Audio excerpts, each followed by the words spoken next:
E aí pessoal? Sejam bem-vindos a mais um vídeo do canal, e trazendo para vocês a primeira parte do capítulo 3. O arco do contra-ataque finalmente se inicia. Então, já deixe o like aí para fortalecer, é nóis! Também quero pedir para vocês entrarem no chat do YouTube, no comentário fixado, pois estarei passando avisos por lá, como por exemplo, o fato de que a parte 1 vai ser dividido em 2. Além de que, se tiver dúvida sobre Overlord, é só mandar lá, que estarei te respondendo. Dito isso, vamos para o vídeo. A história começa com Ainz e Neia em sua viagem ao Reino Santo. Já havia se passado alguns dias desde que começaram a jornada, mas inicialmente, Neia ficou muito surpresa pela carruagem do Rei Bruxo, que mesmo sendo simples em seu exterior, era elegante, sofisticada e funcional por dentro. Nesse momento, Neia estava olhando profundamente para Ainz, enquanto pensava que mesmo sendo um temível rei dos mortos-vivos, ela não sentia a grandeza opressiva que ele demonstrou anteriormente na Câmara da Audiência. Provavelmente, porque eles conversaram muitas vezes, e graças a isso, ela percebeu quanto Ainz era extremamente magnífico. Mesmo ele tendo agido anteriormente como um digno soberano, não havia demonstrado tal atitude desde que entrou na carruagem. Neia se perguntou se isso era pelo fato dele não querer que ela se sentisse nervosa por estar em sua presença. Ele até mesmo agiria como uma pessoa comum ao interagir com ela. Neia estava surpresa e contente pelo fato de Ainz tratá-la de uma maneira tão especial, mesmo sendo apenas uma escudeira. Ainz notou seu olhar, e perguntou se havia algo em seu rosto. Isso trouxe Neia de volta aos seus sentidos. Ela se desculpou e disse que não era nada. Ainz então diz que ela provavelmente deve achar estranho estarem em silêncio, por isso, Ainz propõe uma conversa. Embora Neia já estivesse um pouco acostumada, conversar com o Rei Bruxo sempre lhe causava dor no estômago.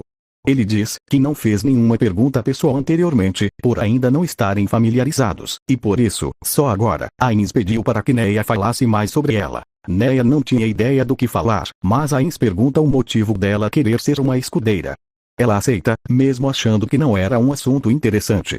Neia havia sido ordenada para não revelar os assuntos do Reino Santo para Ainz, mas se ela ocultasse até os mínimos detalhes, não haveria nada para contar. Assim, ela terminou, e Ainz consentiu profundamente. Ainz diz entender, e o fato dela ser uma arqueira, que tornava uma raridade entre os paladinos.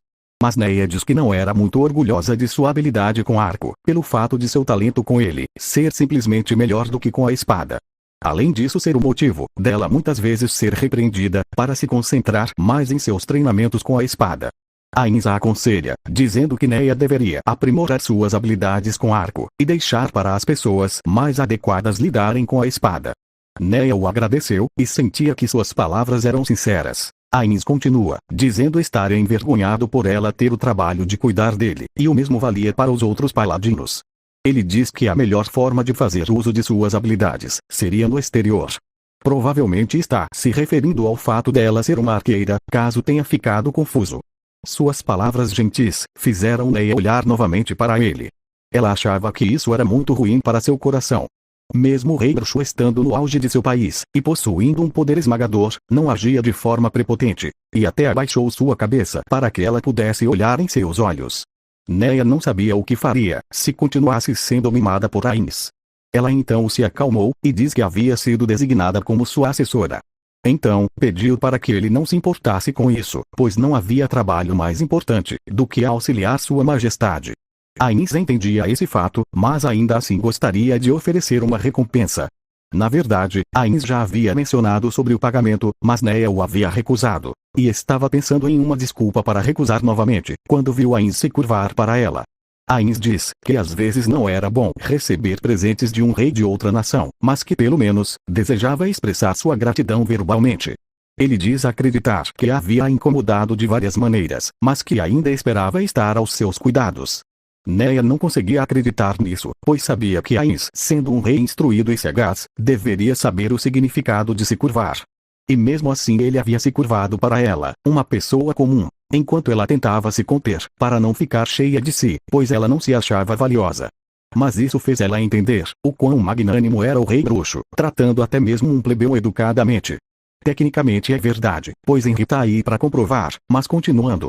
Neia pediu para que Ainz levantasse sua cabeça, dizendo que ele não deveria estar fazendo isso.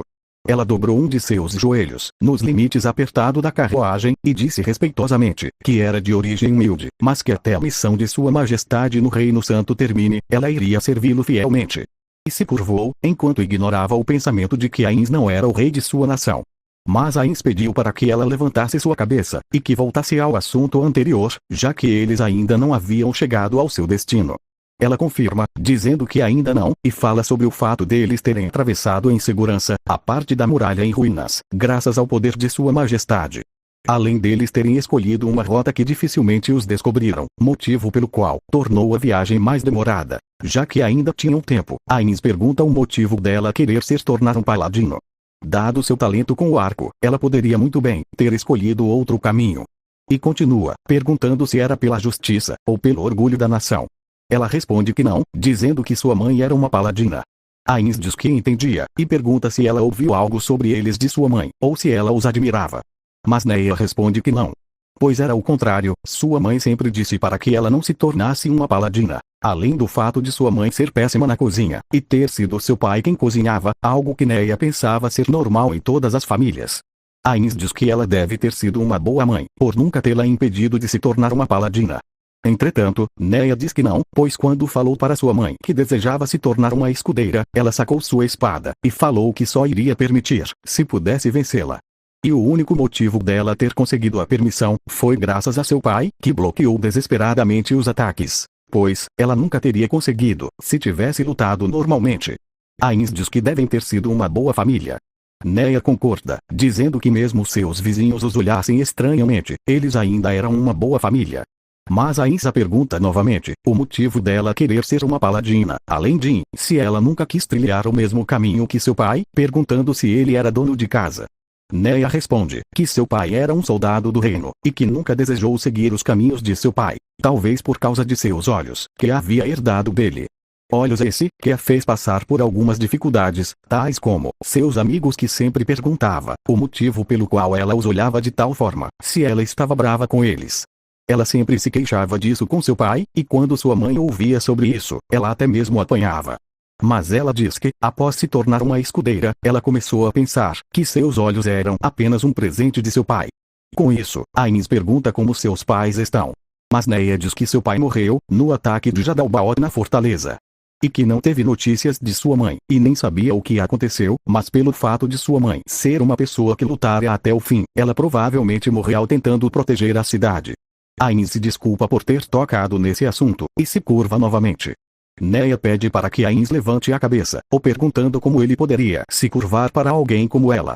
Ains responde que perguntou sobre seus parentes mortos, e mesmo que não sabia, se desculpar ainda era aceitável. Neia diz que se alguém os visse, poderia pensar outra coisa, já que Ains era um rei, e ela apenas uma escudeira. Ains diz que ela tinha um ponto, pois assim eram os reis, murmurando que essas coisas eram realmente complicadas. Mas continua, dizendo que mesmo não podendo ser considerado uma desculpa, iria emprestar isto a ela. Assim, ele colocou sua mão dentro de seu manto, e retirou um arco. Neia não conseguia acreditar em seus olhos, já que o arco era grande demais para caber em suas roupas. Ains a entrega, dizendo ser uma arma mágica, que ela deveria usar para protegê-lo. Ultimate Shooting Star Super, algo como, Máxima Super Estrela Cadente. Uma arma esculpida com a arte perdida das runas. Neia suprimiu seu desejo de gritar, enquanto considerava se deveria recusar.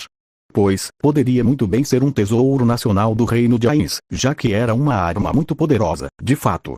Ains pergunta o que ela achou, e se iria aceitar. Ele tenta convencê-la dizendo que, por seu trabalho ser protegê-lo, ela deveria se equipar com armas mais poderosas. Neia entendia que ele estava certo, enquanto sentia sua cabeça girar. Ains se desculpa, perguntando se era muito ostentoso, pois se fosse o caso, ele teria um mais simples, o Great Wolf Especial, algo como, Arco Grande Especial. Então, ele colocou sua mão em seu manto novamente, mas Neia pediu para ele não se preocupar, pois já estava mais do que satisfeita com este. As palavras de Neia surgiram como um grito triste, enquanto impedia que Ains retirasse mais armas. Ela não sabia se conseguiria manter seus sentidos, se Ains retirasse outra arma em sua frente. Assim, ela humildemente aceitou o Ultimate Shooting Star Super, enquanto o pegava com suas mãos trêmulas. Quando o segurou, percebeu que diferente de sua aparência, ele era extremamente leve.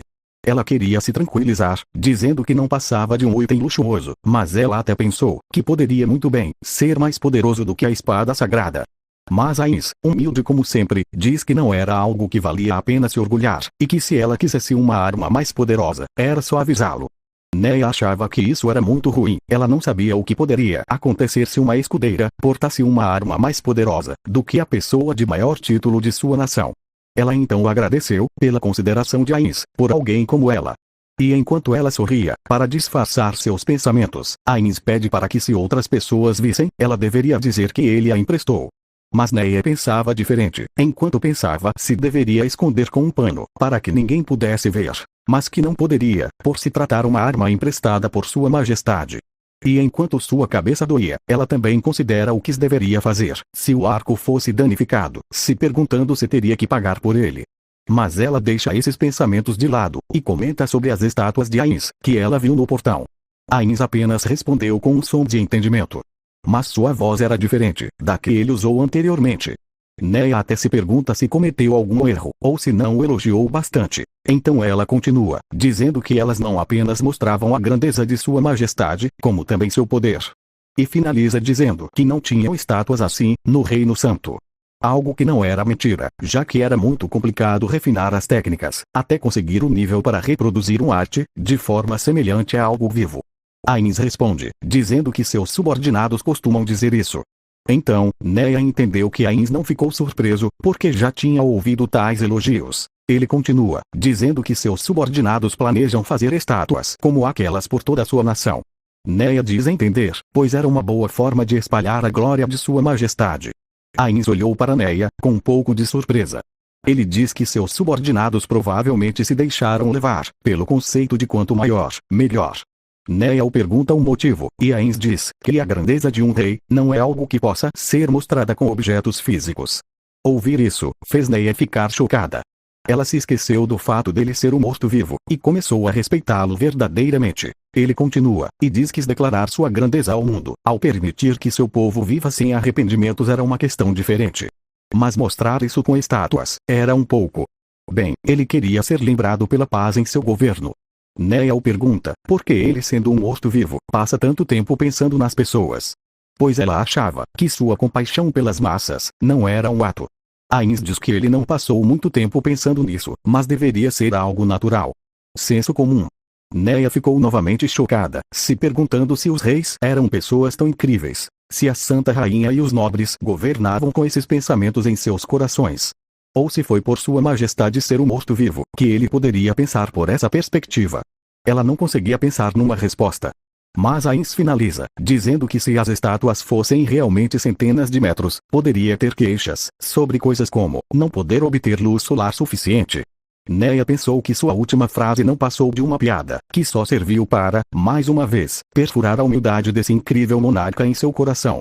E finaliza dizendo que Ainz era verdadeiramente o rei dos reis. Fim. É isso, pessoal.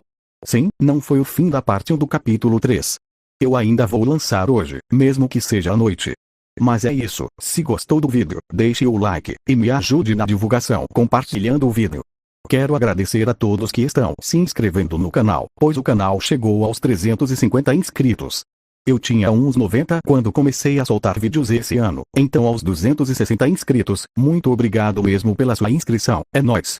É isso, fico feliz que tenha assistido até o fim. Obrigado por sua visualização e nos vemos no próximo vídeo.